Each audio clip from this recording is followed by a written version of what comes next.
Welcome back, trainers, and in this video we're going to be going over the next event that has been announced for the World Championships that is going to be going down in Honolulu, Hawaii.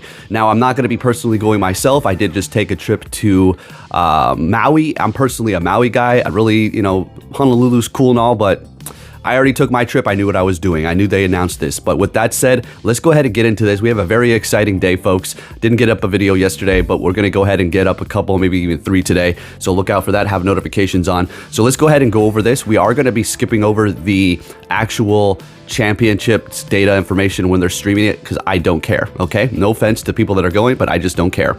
All right. So let's go ahead and go over this stuff here. We're going to be seeing a new shiny as well as new moves being introduced.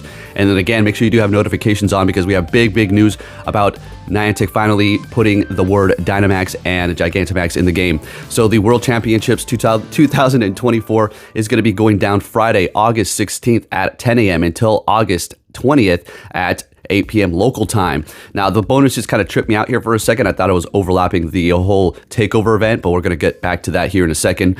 You have up to 5 special trades that could be made each day. That includes costume, shiny, legendary, and even some mythical Pokemon like Melmetal. All right, and then you are going to be able to use a charge TM to help Shadow Pokemon forget frustration. And that's where I got a little confused. Now, let's go ahead and take a look at this really quick here. Adventure Week Takeover is going to be going down August 8th until August 12th, in which the bonuses are going to have you being able to remove frustration yet again. So you're going to have a lot of time to remove frustration on your Shadow Pokemon for these upcoming events here. All right, moving forward, you're going to be seeing the debut of the World Championship Pikachu, and it is going to be wearing a fin. I'll put up a picture in like a snorkeling outfit. Pretty cool. It'd be nice if it did come with surf, but we'll just have to see what they do with that.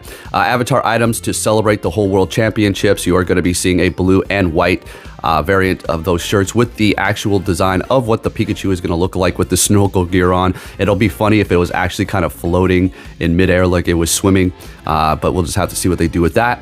And of course, that can be shiny. All right, so Go Battle Week, Shared Skies. All right, so the bonuses for the Go Battle Week bonuses for the battles are going to be ×4 Stardust from winning rewards. This does not include the end of set rewards, so keep that in mind. The maximum number of sets that you can do per day is going to be increasing from 5 to 20 for a total of 100 battles. So that is going to be from 12 a.m. until 11:59 p.m. local time. And then free battle theme time research will be available. Rewards include a wig avatar items inspired by Luna, so if you want that. The Pokemon encounters via Go Battle League will have different IVs, meaning that they could have really low attack, high defense, high HP, or really high attack, low defense, low HP. It's just all mixture of IVs to kind of hopefully get you like a PvP IV Pokemon or something like that, right? Okay, then moving on here, we do have active leagues. You're going to be seeing all 3 leagues for that, including a Catch Cup Great League. That is just the worst idea. Those Catch Cups are just ridiculous, I personally think. But if that's your jam, good stuff. And then the spawns, you're going to be seeing kind of PvP-esque style things here, I suppose. We have Mankey, which we all know that Annihilate has become extremely meta. It pushed Metacham off the charts, and it is just doing amazing in all 3 leagues ever since it was released without any other moves having to be introduced to it. Lickitung, always going to be a classic there. Meryl, Azumarill, we've been discussing that actually a couple videos back, how Azumarill has just been a staple in the Great League, and it has never changed. Nothing has ever pushed it off. And then we do have Paldean Wooper, Swablu, Fletchling, Carbinx, Grubbin, and Marini. These are all going to be pretty good. Obviously, the ones that need to evolve, like Fletchling and Swablu, and as well as Paldean Wooper, you don't really need its Community Day move. I mean, you don't need it for the Wooper, okay? So just keep that in mind. And then Marini could be shiny. I still need that. Moving forward here, for the raid battles, you're going to be seeing the Pikachu World Championship in the 1-star raids, as well as Mienfoo. So that is actually going to be able to be shiny now, and it does look purple, and its evolution will be able to learn a new move. We're going to go over that. In the 3-star raids, we do have Lickitung, Galarian, Stunfisk, and Diggersby. These are all going to be revolving around PvP style, more so for the freaking Great League. Kind of annoying, but whatever. Then looking at the 5-star raids, we do have Thundurus, and then Mega is going to be Mega Kangaskhan.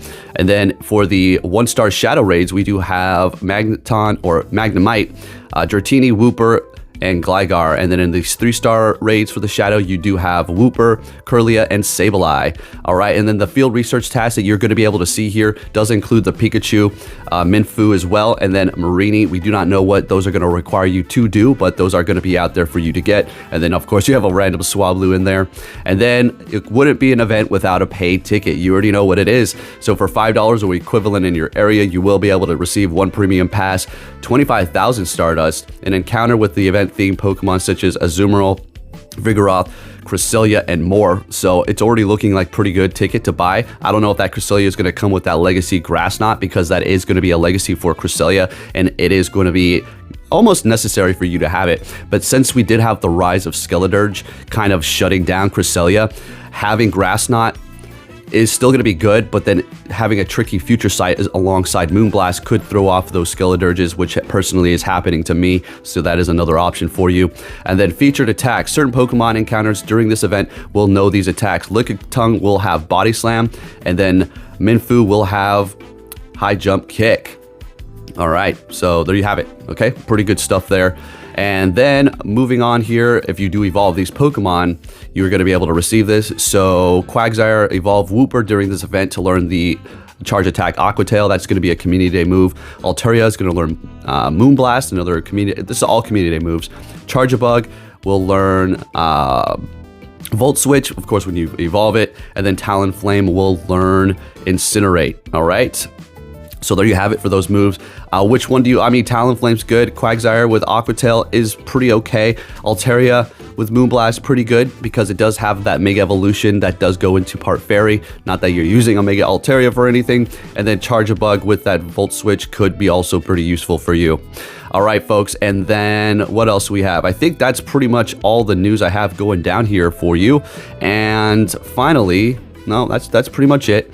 All right, so I'm going to be pretty excited about my next video, so make sure you do have notifications on. I'm going to pretty much just drop it in like less than an hour after I get this up here. So when it comes down to this event, looking pretty good. Definitely worth that $5 for the box, personally, for myself, I would assume. Niantic has been on a pretty big W streak, and if you're thinking, well, I don't want to know about that, I don't know about all that, they're just kind of making up for the things that they're screwing up. I mean, I'm going to give them the W here. I'm going to just say, okay, you know, yeah, a lot of the events are screwing up, but personally, my time zone's the last one. I'm not encountering these things actually myself, but I can sympathize for the people who have to go through a nonsense like New Zealand and stuff, and Australia, kind of like the guinea pigs of the world. But they did get something to kind of make up for that. It's not like they just brushed it under the rug. It seems like they're trying to, Niantic is trying to actively make up for the screw ups that are taking place during these events, which is a big win. And again, even if these screw ups do occur and then they come back and try to fix it and make it right and not just be cheap, like here's one raid pass, then we're looking pretty good. Although it'd be nice if you can get it together, you know what I mean? But there you have it for this event, looking pretty interesting. Again, I could care less about the whole tournament and the championships that are actually going to be happening in Honolulu, but that's to each their own, right? Anyways, if you did enjoy this video, if you can give it a thumbs up, that'd be much appreciated. And I'll be catching you all next time. Take care.